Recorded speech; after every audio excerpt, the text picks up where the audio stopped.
Mohon dipahami oleh segenap pendukung kami bahwa kami Koalisi Aksi Menyelamatkan Indonesia adalah gerakan moral seluruh rakyat Indonesia untuk menegakkan kebenaran, keadilan, dan menciptakan kesejahteraan sosial bagi seluruh rakyat Indonesia. Sebagai gerakan moral mengandung arti kita bergerak berdasarkan nilai-nilai moral, berdasarkan kebenaran yang kita yakini, berdasarkan keadilan yang harus kita tegakkan, menegakkan kejujuran, menegakkan kemaslahatan. Itu namanya nilai-nilai moral. Dan kami sebagai gerakan moral bersama-sama kita bergerak dan berjuang untuk itu. Bahwa gerakan moral tidak sepi dari politik, iya. Kita juga berpolitik, tetapi politik moral.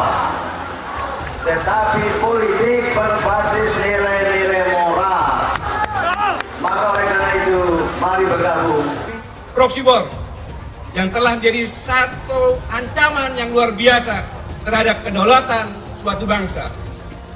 Penguasaan suatu negara oleh kekuatan yang lain tidak lagi harus dengan fisik, namun bisa menggunakan proksi, mengintervensi pemilu dan memilih pejabat untuk pada saatnya pejabat tersebut bisa dikendalikan, bahkan menjadi boneka bagi kepentingan lain yang bukan tujuan dan kepentingan negara. Adalah salah satu bahaya dari proxy war yang saya katakan hal ini diperburuk dengan tubuh dan kembangnya oligarki kekuasaan di negeri ini. Kekuasaan dimainkan, dikelola oleh kelompok orang, dan lebih tidak beruntung lagi bagi kita semua. Bahwa ekonomi kita penurunan sampai minus 5,32. Kami menilai bahwa sesungguhnya penurunan ekonomi ini atau kemerosotan ekonomi tidak semata-mata akibat pandemi, tapi jauh sebelum pandemi ini ekonomi kita sudah bermasalah. Ini pemerintah udah 6 bulan nggak bisa ngapa-ngapain, cuman akan. Ini waktunya bangsa kita untuk melakukan saran-saran ini tidak didengerin, ya kan? Tutup mata, tutup telinga, tidak aneh nanti bisa terjadi sesuatu. Tarif listrik naik kemahalan nih, BPJS naik seenaknya aja. Waktu kurang lebih 5 tahun untuk melakukan perubahan, perbaikan, tapi kenyataannya kan gagal. Kita memang nggak siap menerima orang kayak Pak Jokowi, karena kok tampangnya itu nggak kuat gitu loh. Jokowi ini kelihatan kerakyatan, tapi mazhab ekonominya itu liberal. Wajahnya kerakyatan, tapi isinya tuh sangat liberal, kapitalistik. Jokowi itu tidak pernah berpidato kepada rakyat Indonesia yang menyatukan rakyat. Pak Jokowi gagal di dalam menciptakan clean government. Pak Ali kan harus tahu, presiden kita ini kan juga nggak berpengalaman amat. Ini adalah kegagalan dari pemerintahan Joko Widodo. Itu nyata sekali saya kira. Sekarang ini Pak Jokowi dan Pak Ma'ruf bahwa kemenangan mereka itu cacat secara hukum. Kami ini terbuka untuk siapa saja. Yang penting intinya adalah bagaimana menyelamatkan Indonesia. Jadi mengajak masyarakat untuk bersatu menyelamatkan Indonesia. Bukan berarti hanya orang luar pemerintahan. Kalau ada dari parpol mau bergabung ya bagus juga. Ada dari pemerintah mau bergabung ya bagus juga. Ada dari BUMN mau bergabung, oke saja. Salah satu deklarator klien, Said Didu, ya lama itu menjadi sekjen BUMN. Apa yang dia lakukan selama dia di BUMN? BUMN dulu dengan sekarang yang dipimpin Pak Erick Thohir, waduh. Begitu juga sekarang Pertamina yang komisaris utamanya Pak Ahok. Jadi udahlah, jangan belajar menunjuk hidung orang lain sebelum kita menunjuk hidung kita sendiri dulu. Udah waktunya move on ya. Jangan marah kalau dibilang barisan sakit hati. Faktanya memang barisan sakit hati. Langkah yang dilakukan oleh teman-teman ini pasti akan diverifikasi oleh publik. Karena itulah maka langkah-langkah yang dilakukan oleh Bapak, kawan, teman, dan sahabat dari koalisi aksi menyelamatkan Indonesia ini pasti akan dinilai oleh publik. Biarlah nanti publik yang memberikan penilaian. Politisi Indonesia itu adalah politisi yang sangat gampang berubah.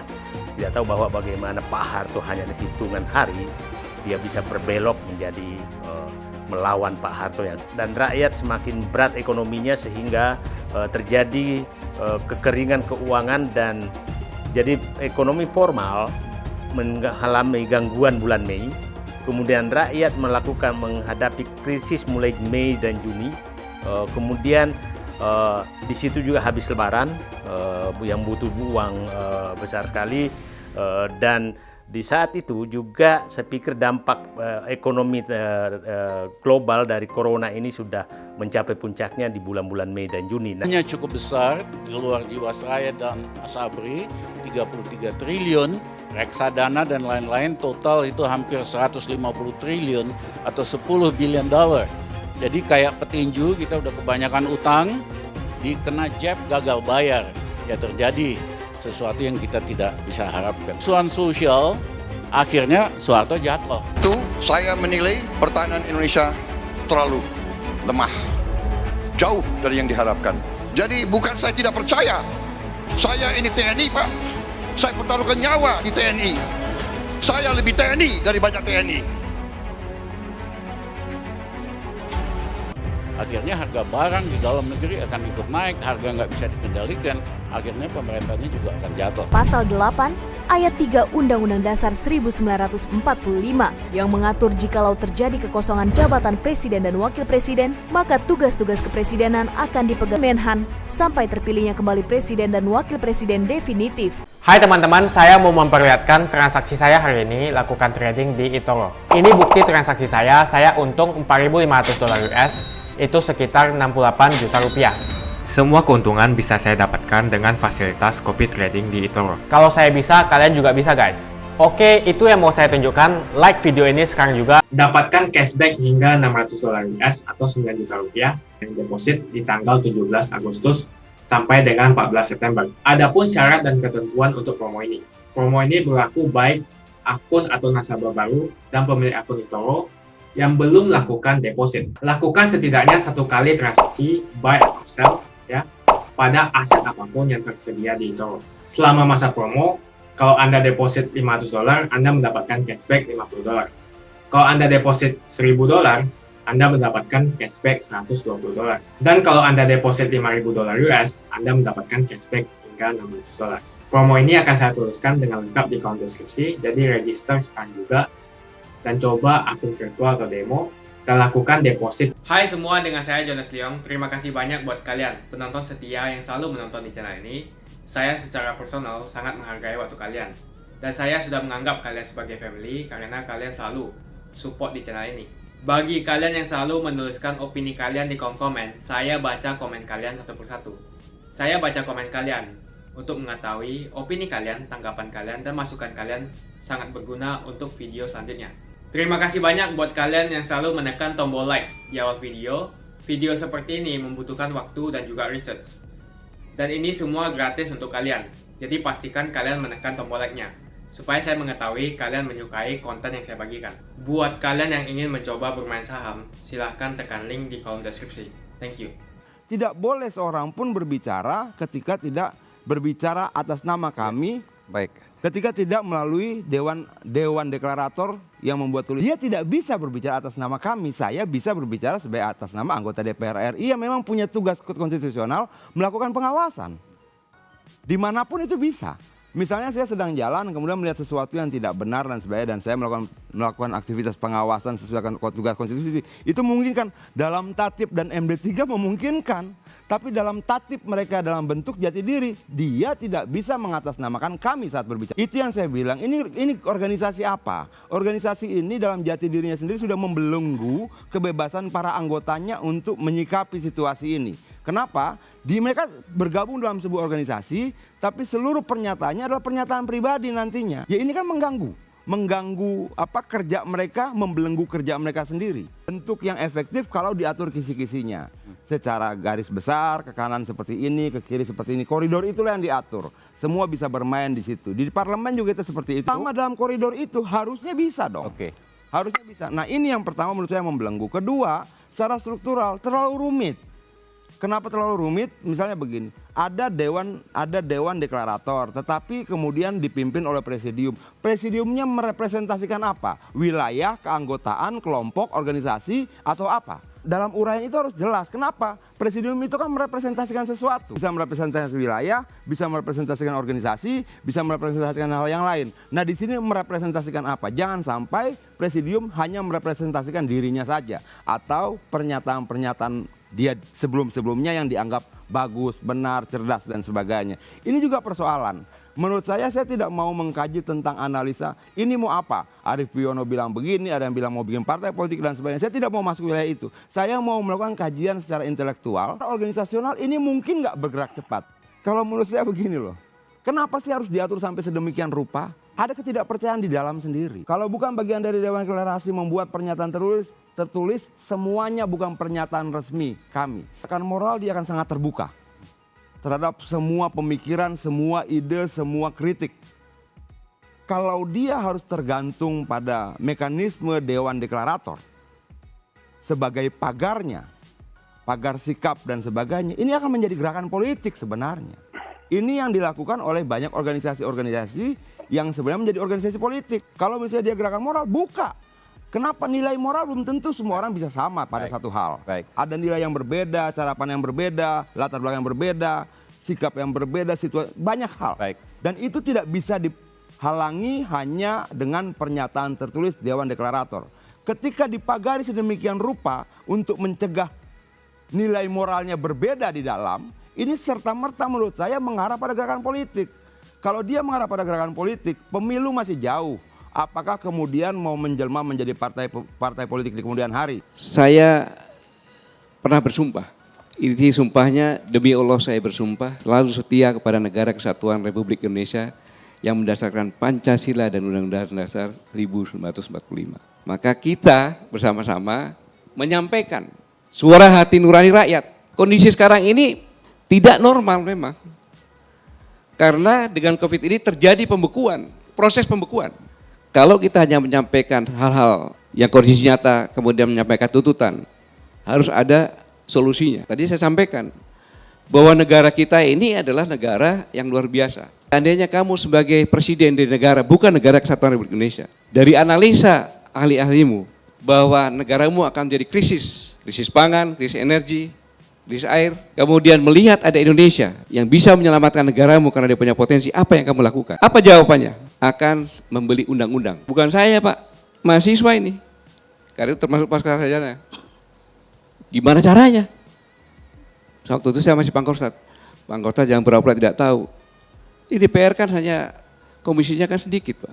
Kalau untuk sebuah undang-undang, kita siram aja uang sekian, bisa. Mahasiswa itu. Di istana pun saya bicara.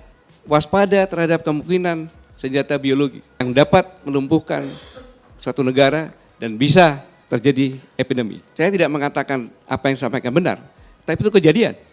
Sekarang ini sampai kapan? Kita tidak tahu. Semuanya tergantung dari vaksin pasti. Vaksin itu pasti diuji coba. Nah dalam kondisi seperti ini, tidak boleh bangsa ini, karena bangsa ini kalau dalam kompetisi global sekarang ini, sama-sama semuanya kena epidemi. Indonesia yang paling punya modal. Bukti saja sekarang ini. Bukti saja sekarang ini. Kenapa kok kita masih bertahan? Karena memang kita punya sumber daya. Ke Cianjur Selatan saja, masuk ke dalam. Ada satu desa, dia punya rakyatnya kalau jumlahkan punya 24 hektar sawah. Pak, Bapak di sini nggak bakalan kelaparan. Tapi uang nggak ada. Yang kedua, budaya kita ini luar biasa. Kita ingat waktu ojol tidak punya penghasilan. Apa yang terjadi? Di pinggir jalan ojol berderet-deret, orang berhenti, ada yang ngasih makanan, ada yang ngasih sembako, ada yang ngasih amplop. Itulah yang bisa menyebabkan kita sekarang masih bertahan. Ingat pada saat krisis 98, sama. Di Sulawesi justru makin kaya. Karena coklat, karena kopi dia jual, dapat dolar. Nah modal ini seharusnya benar-benar kita manfaatkan agar persaingan ini kita lebih punya modal lebih. Dengan mengelola ini dengan benar-benar. Contoh gampangnya saja. Kita sama-sama paham. Pinjam dari luar negeri bunganya besar, kemudian menambah beban lagi, mencetak uang, akan terjadi inflasi. Tadi kami sarankan, Kenapa nggak kita bikin e-rupiah? Transaksi pakai itu semuanya, tapi tidak bisa dirupiahkan. Bank memberikan, BI memberikan, mencetak pokoknya 1.000 triliun. Kemudian semua yang transaksi dengan e-rupiah hanya dikenakan PPN, ya contohnya 5% gitu. Mungkin ini akan bisa bergulir, tentu masih debatable ini. Yang kedua, sumber daya yang kita punya dioptimalkan seperti ikan dan budidaya ikan, dioptimalkan. Kita belum optimal. Agrobisnis juga sama. Kemudian perpajakan, khusus untuk perlengkapan rumah tangga dan transportasi dibuat di dalam negeri. Ya paling-paling jelek lah, ada beberapa komponen dari luar. Kemudian perpajakan, justru yang diproduksi dalam negeri ini, importnya dimasukkan barang mewah. Sehingga orang akan menggunakan produk kita sendiri. Bukan hanya teriak-teriakan saja. Kemudian ada pemberian bonus pajak bagi perusahaan-perusahaan yang mempunyai kos besar tentang buruh. Ringankan. Dengan demikian maka menyerap tenaga kerja buruh. Contohnya demikian. Kemudian pajak, semakin besar penghasilan, semakin tinggi pajaknya tentunya. Selanjutnya, sumber daya ini diberikan kepada swasta, tetapi dengan kontrol dan aturan-aturan yang ketat, diberi keringanan sehingga swasta tumbuh. Kalau tidak demikian, ditangani semua oleh pemerintah, itu komunis bisa terjadi. Beri peluang-peluang semacam ini. Nah inilah yang kami lakukan adalah karena kami benar-benar mencintai negara ini dan mencintai rakyatnya. Demikian maka masukan-masukan ini adalah untuk menyelamatkan Indonesia. Kami berdiskusi keras kalau kami berdiskusi. Untuk menjadi kami aja ada 3 bulan, Pak. Dan saya tidak mengajak teman-teman saya yang dari Purnawirawan TNI, tidak banyak yang sebagian saja. Karena resistensinya akan tinggi. Dia punya anak tentara dan sebagainya. Saya punya menantu juga tentara. Tapi saya bilang bahwa ini adalah harga mati karena sumpah saya. Kamu bisa seperti ini pun sekarang karena kamu anak tentara. Saya bisa seperti ini juga karena saya anak tentara. Sumpah itu yang harus saya pertanggungjawabkan dunia dan akhirat. Itu latar belakang saya melaksanakan ini. Kalau ada orang berbeda pendapat, sah-sah saja. Tapi yang jelas batin kita di kami adalah untuk menyelamatkan bangsa ini. Suasananya ini sangat memprihatinkan. Kalau dalam politik terjadi perpecahan yang makin lama makin keras. Ada yang menggambarkan kondisi ini seperti menjelang tahun 65, di mana konflik politik makin lama makin tajam. Nah di dalam bidang ekonomi, kondisinya seperti krisis tahun 1998 plus akan lebih parah dari krisis 98. Yang sangat mengecewakan, dulu kita berjuang agar supaya sistem otoriter diganti dengan sistem demokratis. Tapi belakangan malah makin kelihatan gejala dan indikasi otoriternya. Sementara rakyat juga hidupnya makin susah. Sebelum corona sudah terjadi kemerosotan ekonomi kita, apalagi tambah corona, rakyat yang menganggur, rakyat yang istilahnya sulit sekali mencari pekerjaan, itu luar biasa. Dan mereka jelaskan bahkan di desa-desa cari uang 15.000 aja susah, yang biasanya selalu bisa ada kegiatan macam-macam, itu betul-betul nggak ada uang sama sekali. Mereka appeal kepada saya, Pak Ramli tolonglah kita. Kelihatannya ini pemerintah udah 6 bulan nggak bisa ngapa-ngapain, cuman akan. Nggak ada yang konkret yang betul-betul dirasakan oleh rakyat kita.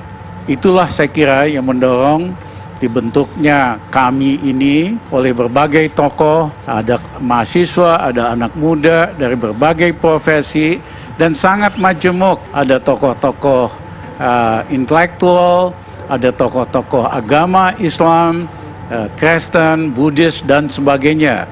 Belum pernah terjadi ungkapan keprihatinan yang betul-betul sangat majemuk dan betul-betul bisa menangkap apa yang dirasakan oleh rakyat dan bangsa kita. Saya kira seperti dikatakan oleh kawan-kawan tadi, penyimpangan ini kan terjadi di dalam berbagai aspek kehidupan bernegara. Soal ekonomi tentu, soal sosial, dan hukum, di mana hukum itu nggak adil. Selalu kalau satu kelompok, ya kan, langsung dijadikan tersangka. Padahal hukum itu harus adil. Ini waktunya bangsa kita untuk melakukan refleksi ulang, untuk merumuskan kembali mana penyimpangan-penyimpangan yang bertentangan dengan tujuan kita berbangsa dan apa yang harus kita koreksi. Itu kejatuhan Pak Harto, zaman Habibie sama Gus Dur. Anggota DPR-nya sangat berani-berani sekali. Aturan anggota DPR bisa dipecat atau di-recall. Tapi setelah pemerintahan Gus Dur, dibikinlah aturan di mana anggota DPR itu bisa di-recall oleh ketua umum. Akibatnya anggota DPR tidak lagi terlalu kritis, tidak ada perdebatan kebijakan yang menyeluruh, dan rakyat juga capek kalau nyampein pesannya ke DPR, nggak akan ada follow up. Kalau begitu mah lebih bagus dibubarin aja anggota DPR-nya, 7 ketua umum partai itu jadi yunta aja sama pemerintah. Lebih efisien, ngapain ngurusin gaji 560 orang anggota DPR tapi sama sekali tidak nyampe aspirasi rakyat. Saya itu sering sekali di SMS, di telepon rakyat, didatengin, Pak Ramli tolong dong tarif listrik naik kemahalan nih, tolong bantuin. BPJS naik seenaknya aja, tolong bantu. Harusnya ini kan DPR, tapi karena DPR-nya ketakutan ada undang-undang recall itu, makanya nanti kalau ada perubahan kita harus ubah. Anggota DPR hanya boleh diganti kalau melakukan tindakan pidana atau diminta oleh rakyat di daerah pemilihnya. Lalu, nah banyak lagi hal-hal seperti ini.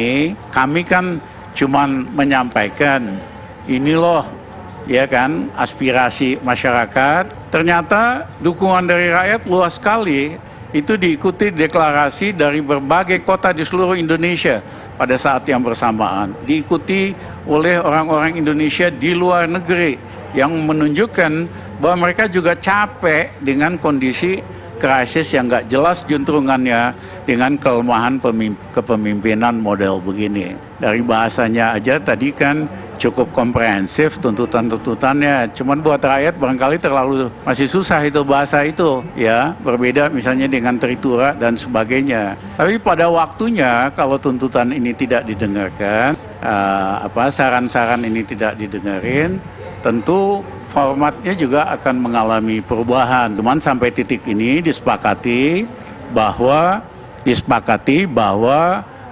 formatnya ya gerakan yang meminta pemerintah untuk melakukan dan memperbaiki kelemahan dan penyimpangan-penyimpangan yang ada. Ya, bahwa di kemudian hari formatnya bisa berubah supaya lebih komunikatif sama rakyat. Itu sih besar kemungkinan pemerintah lah yang menentukan apa akhirnya. Kalau mereka dengar, tentu mereka akan lebih baik, mereka akan lebih diterima. Kalau mereka ndablek, ya kan, tutup mata, tutup telinga, tidak aneh nanti bisa terjadi sesuatu. Kami ini terbuka untuk siapa saja. Yang penting intinya adalah bagaimana menyelamatkan Indonesia. Jadi mengajak masyarakat itu bersatu menyelamatkan Indonesia. Bukan berarti hanya orang luar pemerintahan. Kalau ada dari parpol mau bergabung ya bagus juga. Ada dari pemerintah mau bergabung ya bagus juga. Ada dari BUMN mau bergabung, oke saja. Betul kenapa koalisi ini dibentuk. Betul apa yang dikatakan bahwa karena sudah terjadi oligarki, apapun yang di kekuasaan, apapun yang diinginkan pemerintah, seakan-akan DPR hanya mengetuk saja palu.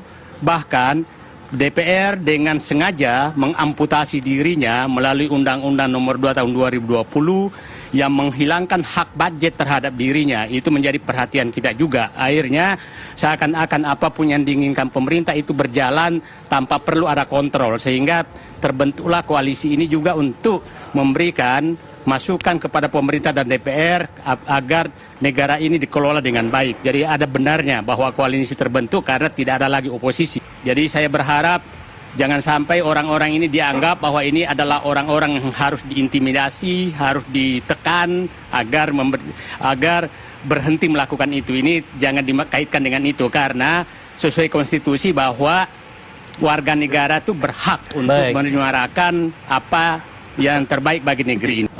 Kami membentuk bahwa sudah terjadi oligarki kekuasaan yang menghilangkan oposisi, kemudian terjadi pengendalian opini yang tersistematis baik terhadap mahasiswa, birokrat, BUMN, bahkan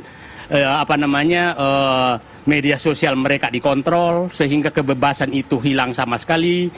Terjadi betul-betul pengekangan terhadap berpendapat. Itu yang kedua. Yang ketiga adalah memang situasi ekonomi yang sangat berat ke depan. Tentang hukum itu juga sangat berat.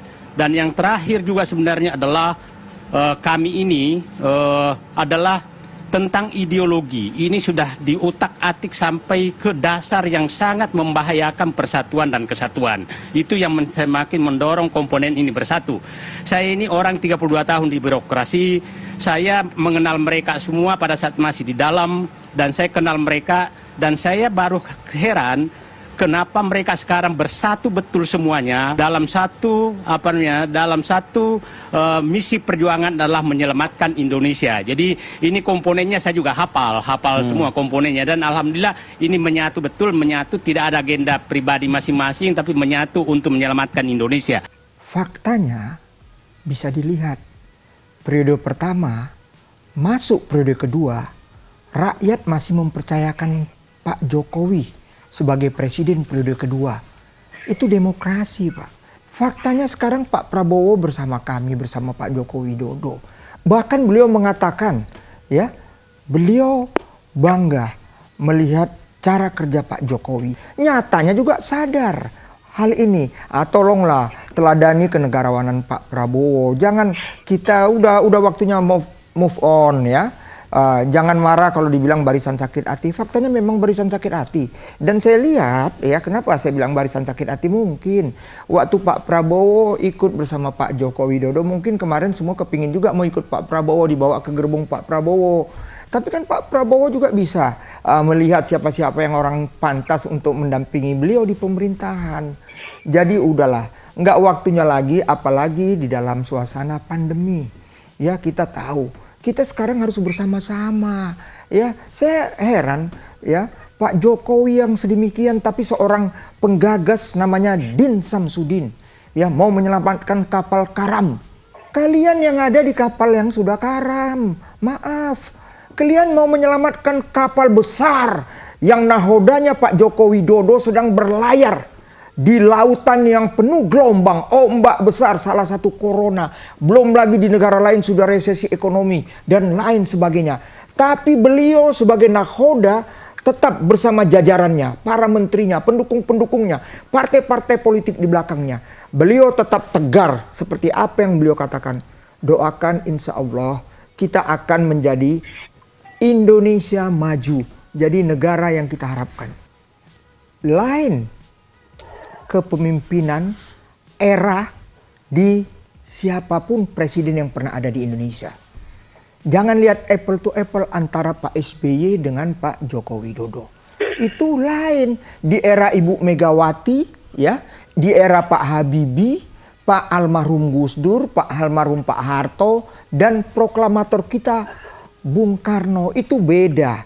Ingat loh, sekarang beliau pertama ini dulu, ya. Banyak hal-hal yang gimana? Suara rakyat, suara Tuhan. Faktanya demokrasi dikedepankan, ya. Rakyat masih milih beliau. Rakyat sangat percaya dengan beliau. Itu fakta. Tapi Pak, di era, ya, saya sekarang di era Pak Joko Widodo saja dulu. Ada tragedi corona, Pak. Ya, COVID-19. Mungkin di era-era sebelumnya ini nggak pernah. Mesti acung jempol bagaimana semua, termasuk pemimpin-pemimpin dunia yang sekarang jadi resesi, meminta lockdown. Beliau sebagai seorang negarawan, arif dan bijaksana, tidak setuju lakukan PSBB. Itulah yang membuat sekarang kita bisa berjalan dengan baik menghadapi badai yang demikian besar. Itu semua dijalankan, Pak. Ya. Tinggal karena suasana ini, Pak. Tapi percayalah, apa emangnya mengenai Mopnas? Itu berjalan, mereka ada di tempat lain. Dalam hal ini mengenai angkutan-angkutan truk dan lain sebagainya, itu Mopnas, ya, dan lain sebagainya. Begitu juga, ya, mengenai, ya, jujur saja, Itu yang saya katakan, jangan samakan dolar dulu dengan yang sekarang. Tapi paling tidak dolar udah gimana, sekarang stabil kok. 14.000 lebih Pak, sabarlah. Ya kenaikan yang Bapak mengharapkan supaya lebih tinggi. Ya kita lihat dulu Pak, ini suasana Pak. Karena itu saya mohon ini sahabat-sahabat saya yang deklarasi ya. Marilah kita sama-sama Pak ya. Nggak usah Pak, saya hormati demokrasi. Bapak mau deklarasi mau apa boleh. Tapi tetap Pak, kita memberi solusi Pak. Kritik membangun. Jangan ada seperti Din Samsudin. Mau menyelamatkan kapal karam. Sorry bos. Ya Pak Jokowi itu sekarang dunia mengakui kepemimpinan beliau. Ya bukan kita, kok lucu gitu. Tadi bos menyinggung Pak SBY. Sama juga kok, Pak SBY juga orang-orang yang aneh waktu itu mengkritisi beliau. Tapi dunia juga mengakui Pak SBY. Begitu juga Pak Joko Widodo. Sangat dihormati oleh dunia. Kita tidak bisa melihat sepotong-sepotong. Istimewa saya ingin membahas mengenai BUMN. Kita tahu bagaimana BUMN kita dari era Pak SBY. Karena Anda apa sekali dengan Pak SBY. Saya juga nggak lupa dengan jasa Pak SBY. Ya, saya dulu kadernya dia, sekarang saya kadernya Ibu Megawati Soekarno Putri. Kan itu aja bedanya. Saya ingin katakan, BUMN dulu dengan sekarang yang dipimpin Pak Erick Thohir, waduh, tidak benar sapi perah. Sekarang lagi diperbaiki. Ada yang memang BUMN itu tidak pantas, dikurangi dan lain sebagainya. Sekarang di-manage dengan baik oleh Pak Erick Thohir. Tapi lupa salah satu deklarator klien, Said Didu. Ya, lama itu menjadi sekjen BUMN. Apa yang dia lakukan selama dia di BUMN? Jadi udahlah, jangan belajar menunjuk hidung orang lain sebelum kita menunjuk hidung kita sendiri dulu. Tapi Pak Jokowi itu udah kerja dengan baik kok. Jajarannya juga begitu, termasuk karena membahas BUMN. Begitu juga tadi menyinggung mengenai Minerba. Bagaimana Menko Kemaritiman dan Investasi, Pak Luhut bercerita ke depan kita kaitan dengan baterai, lithium baterai, ya, nikel dan lain sebagainya. Begitu juga sekarang Pertamina yang komisaris utamanya Pak Ahok. Di dunia turun, kita juga harus turun. Itu ada strateginya, bukan begitu. Kita tetap ya melihat jauh ke depan. Jangan pendek-pendek, jangan nanti negara ini jadi rusak. Terima kasih banyak buat kalian yang nggak skip dan nonton video ini sampai habis. Saya secara personal sangat menghargai waktu kalian. Makasih banyak buat kalian yang sudah tekan tombol subscribe. Dan makasih banyak buat kalian yang sudah tekan tombol loncengnya. Jangan lupa bagikan informasi ini ke teman atau family Anda. Mungkin teman atau family Anda membutuhkan investasi ini. Oke guys, sekian dulu dari saya. Jangan lupa follow Instagram saya di @johannesleongofficial untuk kata-kata motivasi setiap harinya. Bagi kalian yang termotivasi nonton video ini, ayo like video ini dan subscribe di channel ini. Dan buat kalian yang sudah subscribe di channel ini, jangan lupa tekan tombol loncengnya supaya kalian mendapatkan notifikasi setiap kali saya upload video. Saya menggunakan eToro untuk melakukan investasi. eToro merupakan broker multi aset di mana Anda dapat berinvestasi pada pasar keuangan global, seperti di saham, komoditas, forex, cryptocurrency, atau di ETF. eToro juga dikenal dengan social trading platform, di mana Anda bisa mengcopy transaksi dari trader profesional, sehingga cocok sekali bagi Anda yang sibuk atau tidak memiliki keahlian untuk trading atau berinvestasi sendiri. Misalnya Dave menggunakan eToro untuk menduplikasi aktivitas trading Steve. Jika Steve untung, maka Dave juga untung. Mau untung seperti Steve? Gunakan copy trade hanya di eToro. Pastikan gunakan link di kolom deskripsi untuk mendapatkan bonus. eToro adalah broker aman dan terregulasi di dunia. Kalian bisa trading saham, forex, cryptocurrency, komoditas, dan lainnya. eToro adalah one-stop shopping, tidak seperti broker lainnya. Dengan eToro hanya modal $200 atau 3 juta rupiah saja, kalian sudah bisa trading secara internasional. eToro adalah broker pertama di Asia yang memfasilitasi trading saham di Amerika 100% tanpa komisi atau manajemen fee, dan juga kalian bisa melakukan unlimited trading. eToro juga memfasilitasi pembelian fractional share dan juga tidak ada subscription bulanan yang ada di broker lain. eToro juga mempunyai flexible leverage atau kalian bisa mengatur leverage untuk trading dari 1 kali sampai dengan 400 kali. Untuk penggunaan aplikasi di handphone disupport oleh semua internet provider. Pastikan kalian registrasi menggunakan link di kolom deskripsi untuk mendapatkan bonus saat registrasi. Setelah registrasi, download apps eToro menggunakan Google Play atau App Store di handphone kalian. Untuk mengakses website eToro tanpa VPN, silakan tekan link di kolom deskripsi. Dengan fasilitas fractional share, kalian bisa membeli saham Google, Facebook, Amazon hanya dengan $50 saja atau 700.000. Jadi siapa bilang beli saham internasional membutuhkan modal fantastis. Coba juga fasilitas copy trading, sangat cocok untuk pemula. Dengan copy trading ketika trader profesional untung, maka kalian otomatis akan mendapatkan keuntungan juga. Dan di eToro menggunakan fasilitas copy trading tidak ada manajemen fee sama sekali. Untuk tutorial dan fasilitas eToro bisa langsung cek di kolom deskripsi. Untuk menanyakan tentang registrasi di platform eToro, kalian juga bisa menghubungi customer support eToro berbahasa Indonesia di kolom deskripsi. Pastikan kalian registrasi menggunakan link di kolom deskripsi untuk mendapatkan bonus. Kalian masih nonton? Johannes Leong akan bagikan banyak sekali hadiah. Ada banyak sekali iPhone, aku siap bagikan dan setiap hari akan ada pemenangnya. Aku mau sebanyak mungkin kalian dapatkan hadiah ini. Caranya cuma satu aja, kalian tinggal melakukan 2 kali klik. Klik yang pertama adalah kalian tinggal klik di tombol subscribe Johannes Leong di kanan bawah. Klik yang kedua adalah klik follow di Instagram aku Johannes Leong Official. Jadi kalau kamu dapat hadiah dari aku akan DM kamu langsung pakai akun aku.